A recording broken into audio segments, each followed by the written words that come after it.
So I'm now going to show you how you can use Science Direct, which is another search engine. It's quite similar to Google Scholar, but it's a bit more tailored to the scientific community, and I find it a bit easier to use. It looks more organized. So it's sciencedirect.com. And it looks a bit odd when you first see the page. It just almost looks like an error message, but this is actually the search button here, and you also have an advanced search option, which we'll look at in a minute. So let's just stick with our context dependent memory topic for the moment. So you just put that in there, and everything else you can just leave blank. We're just searching for that term. So here we go. What you can see is that we only got 206 results, which is in contrast to Google Scholar, where we found about, was it 2,500 something articles. So that was including all the citations and books. So these are just 206 is it articles? Well, they're actually 184 journal articles, 32 books, and 9 reference works. So it's quite a neat result. You can actually look through 206 articles. It's a lot of work, but it's possible. Interesting. First article that pops up, and they're not ordered by year, but just by relevance. So maybe how many times the word context dependent memory appears in the article. The first one on chewing gum takes me down memory lane. I was at the conference in 2007 where this research was first presented, and I remember sitting next to my supervisor in the audience, and he was like, "What?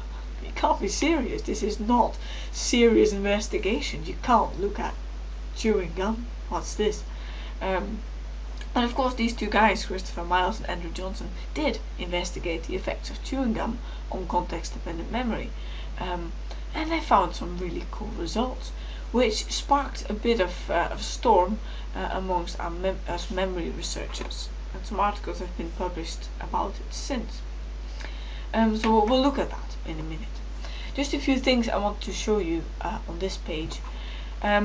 It's got some features that I think are more helpful than Google Scholar. So this is similar. You can specify the year, but you can also search for particular journals. For instance, you only want to look for, say, the journal called Cognition. Maybe you have a favorite journal, or maybe for whatever reason you only want to look at a particular journal. This feature allows you to do so.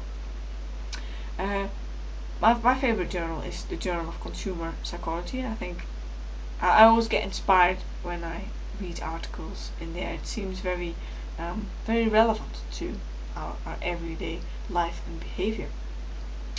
And you can also search for a particular topic.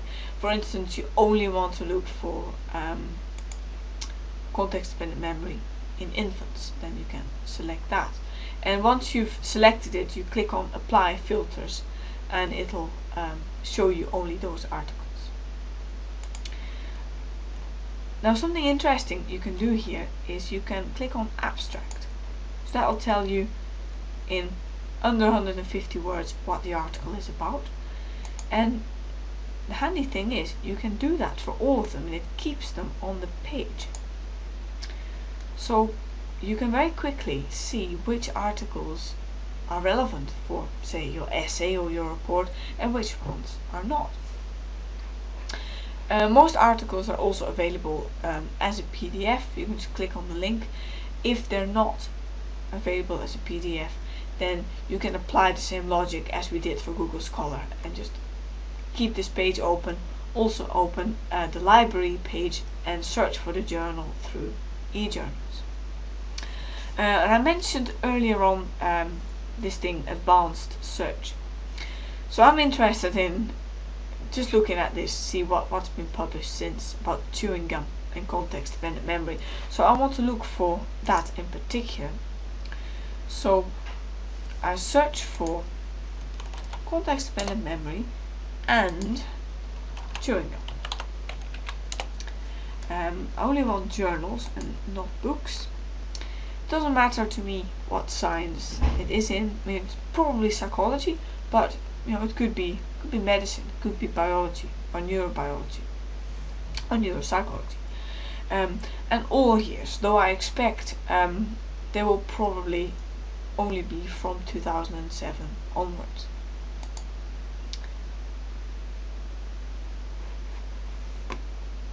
So only 10 articles that have actually investigated this.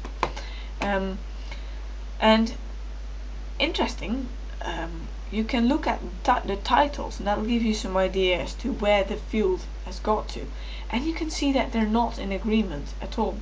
Herbal caffeinated chewing gum but not bubblegum improves aspects of memory. Demand characteristics might influence whether or not you get this effect.